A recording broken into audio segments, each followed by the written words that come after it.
listening to Reality Wrap. I'm your host, Melanie. Thanks for listening and enjoy the show. I love Milwaukee. It just kind of makes me think about my dad, because my dad is from Milwaukee, and he actually used to live like a street away from Jeffrey Dahmer. And every time he would go to work, he'd smell a smell. And he always said, "Where's that smell coming from?" And maybe a week later, they arrested Jeffrey Dahmer. He saw the whole thing go down. I think he was just being nosy, but he saw it. Every time I play that clip, it cracks me up. When she's like, he was just being nosy about her dad smelling and watching all the Jeffrey Dahmer stuff go down. I don't know why it tracks for me, and it just cracks me up. There is something definitely within Mary's family that they have a thing with smells, because remember in season 1 when she told Jen Shah that she smells like hospital and that she doesn't like the smell of hospital. And now we have her father who was walking by Jeffrey Dahmer's house and said something smelled, which actually in reality is kind of sad and gross at the same time, because he was smelling the people that Jeffrey Dahmer had murdered and cooked and all the freaking horrendous things that he did to people. But yeah, how funny is it that both of them have this thing with smells? I don't know. I am loving Mary this season. I think she is hilarious, and I don't even think she realizes how funny she is. She the craziest things just come out of her mouth, and she just says them so matter-of-factly, and she 100% owns it. Anyway, welcome to Reality Wrap, guys. Today I'm going to be recapping The Real Housewives of Salt Lake City Season 5, Episode 3. Overall, I thought it was a pretty good episode. I'm still a little on the fence with Bronwyn. I really don't know what to think of her yet. I kind of feel like she might be coming in a little hot. But at the same time, I'm liking how she's kind of calling everybody out on their shit. So, I don't know. We're only 3 episodes in. We'll see how it progresses. Before we get into the recap, I wanted to read these posts that Jared Osmond apparently had posted, I think on his Instagram. I went onto his Instagram. I couldn't find them, but they're all over Twitter. So obviously people screen grabbed them. So he posted on his Instagram, and I realize I am oversharing a little bit. The fascinating part of Britani's story is that she adds so much drama for no reason, truly in an attempt to be relevant. If you want to know the truth on our history, I have never walked away from her. I've never broken up with her. I've always been steady, spoiled her over the last year, paid for everything, and have been a true gentleman. She is so damaged from her past relationships that she makes me out to be the bad guy. She's scared that I won't put a ring on her finger and I just want to play. So rather than just steadily staying with me and working through all the dating issues that pop up, she runs like a scared child. I need to date a stable woman. For the record, Britani has a job on the show because I decided to go on. Although we haven't seen him yet. Maybe further down the road we're going to see him, but as of right now, we've just heard her talk about him. I give her relevance. I give her a talking point. She promised me that she wouldn't take our love on camera, that it would be as best friends. That's kind of weird. Hence the reason for all the best friend comments. I went against my better judgment and I filmed with her thinking that she would hold to that. She did not, obviously. I've stepped up to give her all that she has needed to make herself relevant on the show, and what I got in return was a woman that dumped me and makes me look like a complete idiot by the time this is all done. Also evidenced by some of her TikToks. Not a happy camper. So, like I said, I couldn't find this on his Instagram. I'm assuming that's where he posted it, so he has clearly deleted it. I don't have a TikTok, so I have not watched any of her TikToks, but I'd be curious as to see what exactly she was posting on there. I don't know. He makes it sound like it's all her and she was the one breaking up with him, but I truly question that. Especially since we find out in this episode that apparently he has been flirting with some brow girl, or Angie's brow girl, while he was supposedly dating Britani. I think this guy's full of shit, and he's just trying to do damage control. I'm not absolving Britani for her behavior, that whole toast that she did when they were at the ropes course, announcing how they were boyfriend and girlfriend was super cringe, and the fact that they keep breaking up and getting together. What was it, like over a 6-month period? I forgot how many times, like 18 times. That's an insane amount of times. So obviously these two are pretty dysfunctional when it comes to relationships, but maybe they like that. Who knows? There are a lot of people out there that like dysfunction in their relationships. Maybe that's what these two like. So we are off to Milwaukee this episode. We see Angie packing, and she is telling Sean how the new girl, Britani, is supposed to be dating Jared Osmond, but her brow girl, who just happens to be the best, told her that Jared has been flirting with her via DMs and actually sent the screenshots to Angie. So Angie was reading them, and Angie tells Sean that she would like to tell Britani, but she doesn't know if it's her place because she just met her and doesn't really know her, but she wants to be a girl's girl and let her know that this is going on. They all start arriving to the airport except for Mary, because she's going to fly separately on her own. She doesn't want to be stuck in a small private jet with these ladies. Bronwyn arrives, and she tells us that she feels kind of weird to be going on this trip with all of Lisa's friends because she feels like Lisa isn't being a very good friend to her, because Lisa did not defend her at the ropes course when Heather tried to call her out for making fun of Whitney, saying, "This is the new healed Whitney. Fuck you, Lisa Barlow." And how she had said that she felt like Whitney had practiced that in the mirror and kind of made a joke about it. Really not the worst thing in the world. This whole fight over this thing is kind of dumb, if you want my opinion, but here we are. Whitney tells us that she was surprised that Meredith ended up coming to the trip. Apparently, a couple of days before the trip, Meredith texted her and told her that she moved some things around so she could come on the trip. I didn't even know if Meredith was gonna make it, but days before the trip, I get this text from Meredith. "Hi, Whitney. I moved some plans around to come to Milwaukee." Hi. Thank you, Meredith. I love the way everybody on this cast imitates how each other speak, because they all do kind of speak in like weird manners. So obviously Whitney never reached out to Meredith to have a talk. Like Meredith said, "Before I come, I need to have a talk with you." My guess is Whitney blew it off because we saw her say, "I don't really care if you don't come." I guess Meredith decided, well, all right, well, I'll reach out to her and just tell her I moved some things around. So they arrived to Milwaukee, and they arrived to their suite, and they're all sitting down and they're eating. Britani asks Lisa how Jack is doing, and she tells them that he's having some sort of a health problem. And I guess while he was in Colombia, he woke up one morning with serious stomach pains, so bad that he couldn't stand up and he had to go to the hospital. And Lisa was totally ready to fly to Colombia to go be with him, and he told her not to come. Understandably, she gets emotional because we moms are very protective of our children, and when something goes wrong, we want to make it all better. And so she was getting upset at the table, and all the ladies were like, "It's going to be okay." And surprisingly, we're seeing such a different side of Mary. Mary gets up and goes and gives her a hug, and it's like, I'll pray for him. I was like, wow, we're seeing like this sensitive side to Mary that we really haven't seen before. Whitney tells them that they're going to go to the Bucks game later on, which excites Angie, as she is a fan of the Greek Freak, who I guess is a player for the team, and he is from Greece. So obviously, because she's Greek, she has brought all of her Greek swag, including a pair of sun visors with a big Greek flag on them that she had made. She has a Greek flag she brought. She's got, I think she had like a jersey or something. I don't know. I don't know anything about basketball. I watch football, but she was pretty excited to go see this team. Before the game, Whitney tells Mary that she's going to take her to the largest bobblehead museum because last season, I think it was last season, we saw Mary call Whitney a bobblehead when she's like, "You bobblehead." So she thought it'd be fun to take her there. Yes, I did call Whitney a bobblehead, but she's not a bobblehead anymore. She's passed the baton to someone else. I love the editing here. After she says that, they zoom in on Britani, who's just kind of sitting there.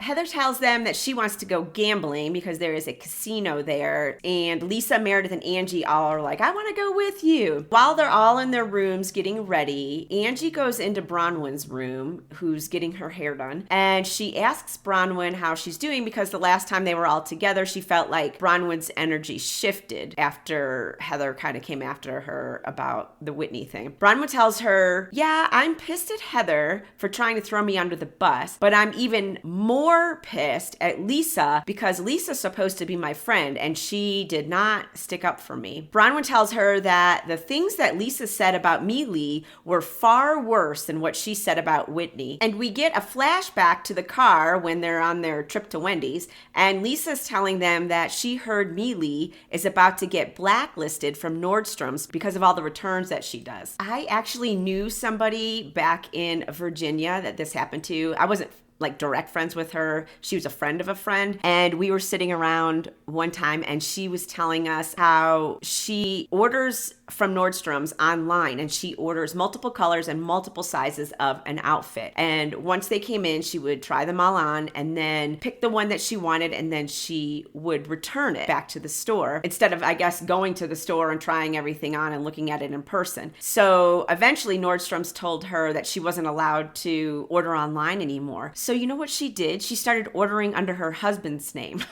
And was still doing the same thing. And I'm telling you, this is why we can't have nice things. People take advantage of these return policies and then the stores get pissed and then they just take it away from everybody. And really, you're punishing the people who follow the return policies and follow the rules because of these random people who abuse the return policy. It's kind of annoying, actually. Anyway, Bronwyn tells Angie that she feels like Lisa and Heather can say whatever they want about people and she's just supposed to sit there like their bitch, I think is what she called herself, and not repeat it. I get what she's saying, but it's also not her place to go and repeat what was said in this car kind of privately. It sounds like it was just some low-level gossip and snarky jokes, and obviously it was being recorded, so I don't think that Lisa and Heather were sitting there saying these snarky things about Mealy, I can never say her name right. And we're actually expecting Bronwyn to just sit there and not repeat it because obviously it was going to come out on TV anyway because it was being recorded. I'm kind of with Lisa. It just wasn't that deep. And that's kind of what these women do on these shows. And that's why we would like to watch it. We like these snarky comments. So I don't know. Whitney goes over to Heather's room and the Buzzin' Cousins are doing shots and having drinks. And Heather asks Whitney how it's going with Meredith. And she's like, I don't know. She seems a little cold to me. I had asked Meredith to bring some caviar as an olive branch so we could have a caviar night. And Meredith told her, well, I was always going to bring it. And Whitney feels like she was being kind of bitchy when she said it. I don't know how Whitney thought that asking Meredith to bring her expensive caviar to hand out to everybody is considered an olive branch from her side. To me, an olive branch would have been Whitney bringing something to give to Meredith as an olive branch or giving her the best room in the hotel as an olive branch. It didn't make sense that she thought that by asking Meredith to bring something of hers was her somehow extending an olive branch to Meredith. It did not make any sense. But then again, it's Whitney.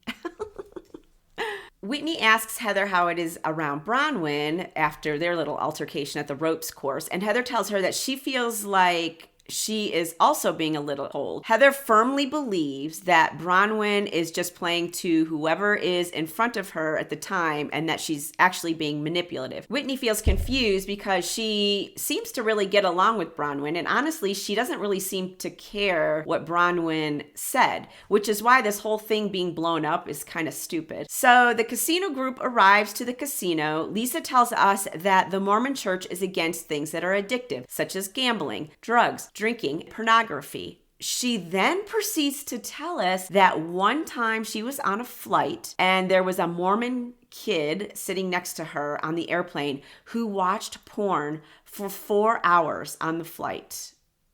That is so gross.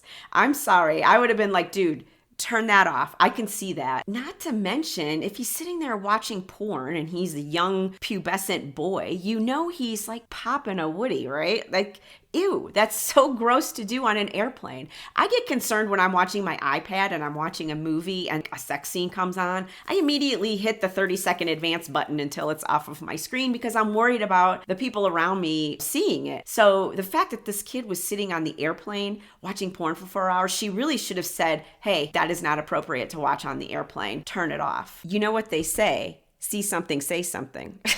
And I think in this case, that absolutely would have been appropriate. Lisa calls her version of Mormonism Mormon 2.0 because she isn't addicted to gambling, so I guess it's okay for her to gamble, and I guess it doesn't matter that she has a tequila company and also drinks. Personally, I don't really care what version of Mormonism she is. It makes absolutely zero difference to me. I don't care whether you're devout Mormon, Catholic, Baptist, Jewish, whatever. I don't really care. But I do have to wonder if, because from the sounds of it, her son and her husband are both pretty like hardcore Mormons or devout Mormons, if they ever receive any backlash from the church over things that she says and does on this show. Obviously, I'm sure there are people from the church who watch this show and are probably snickering behind their backs about her Mormonism 2.0. Maybe the church doesn't care because she claims that she's making all this money off of Vita Tequila and all these other business ventures. And I'm sure she tithes a very large amount to the church if she's as rich as she says she is. So maybe they kind of turn a blind eye because they're profiting from it.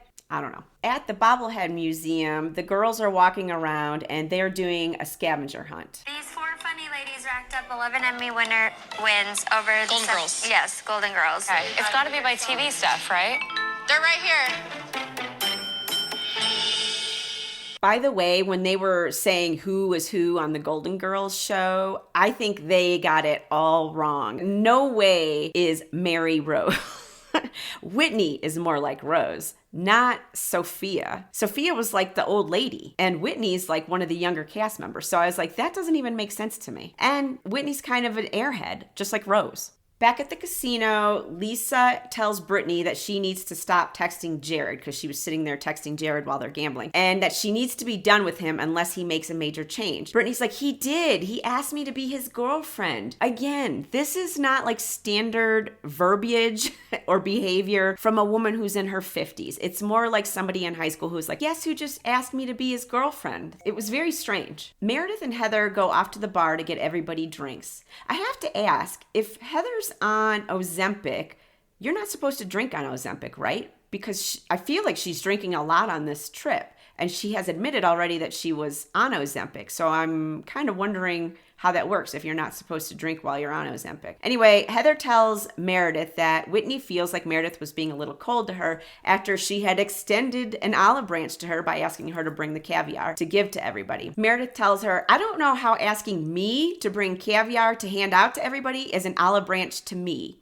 An apology would have been more of an olive branch. Again, I'm not really sure what Meredith wants an apology for because of the bath bombs. I don't know, maybe something from last season that I forgot. Again, I have to agree with Meredith here. Asking somebody to bring their expensive caviar to hand out to everybody is not really an olive branch. Meredith tells Heather how it's going around that Whitney is buying her jewelry from Alibaba. She said that's so weird in that scene. We see a flashback of Lisa and Meredith sitting in their hotel room talking about what they saw on social media about Whitney's jewelry line and how she was buying it from Alibaba and then marking it way up on her website. Heather is shocked. She tells us that somebody is obviously out to get Whitney by putting this out there, which I don't know that it's somebody specifically within the group. There are a lot of people out there who watch the show who have a lot of time on their hands and can figure out where Whitney's getting her jewelry from. So I don't necessarily know that it's somebody within the group, but Meredith doesn't understand why Whitney didn't come to her in the first place because she has won so many jewelry awards, I guess, and she knows how to navigate building her brand. Heather tells Meredith that she thinks she should bring this up to Whitney and tell her that it's really going to be hard to navigate all of this, and if we were friends, I could help you. Meredith's like, I don't know if I'll do that because Whitney clearly has a weird issue with me, and it's been going on for years. Everybody heads to the Bucks game. Angie is in her full-on Greek garb.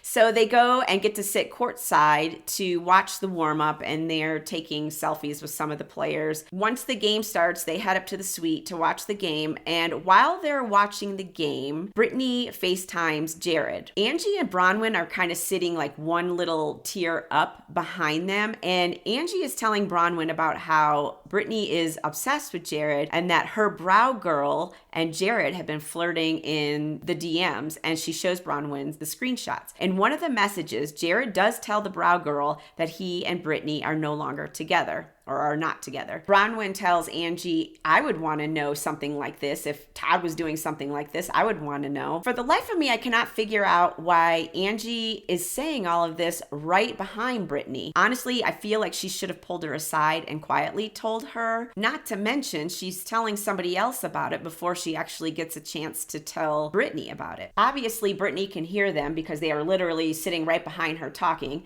And she turns around and she's like, are you guys talking about me? Is this about me? Is what? Maybe a little. About me?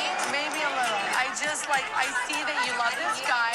I'm not sure, woman to woman how to handle this, but my brow girl was telling me that she was, DMing with him, and that he wanted her number, and he wanted her to call him, and... When was this? It was 2 weeks ago. You just met a lot of us. You're divulging, your info. You're sharing about your relationship. You're sharing that you guys are official. I just want to do the right thing and, make you aware. I'd be a bad friend and a bad woman for not telling you. Yeah, I'll be back in a minute. Yes.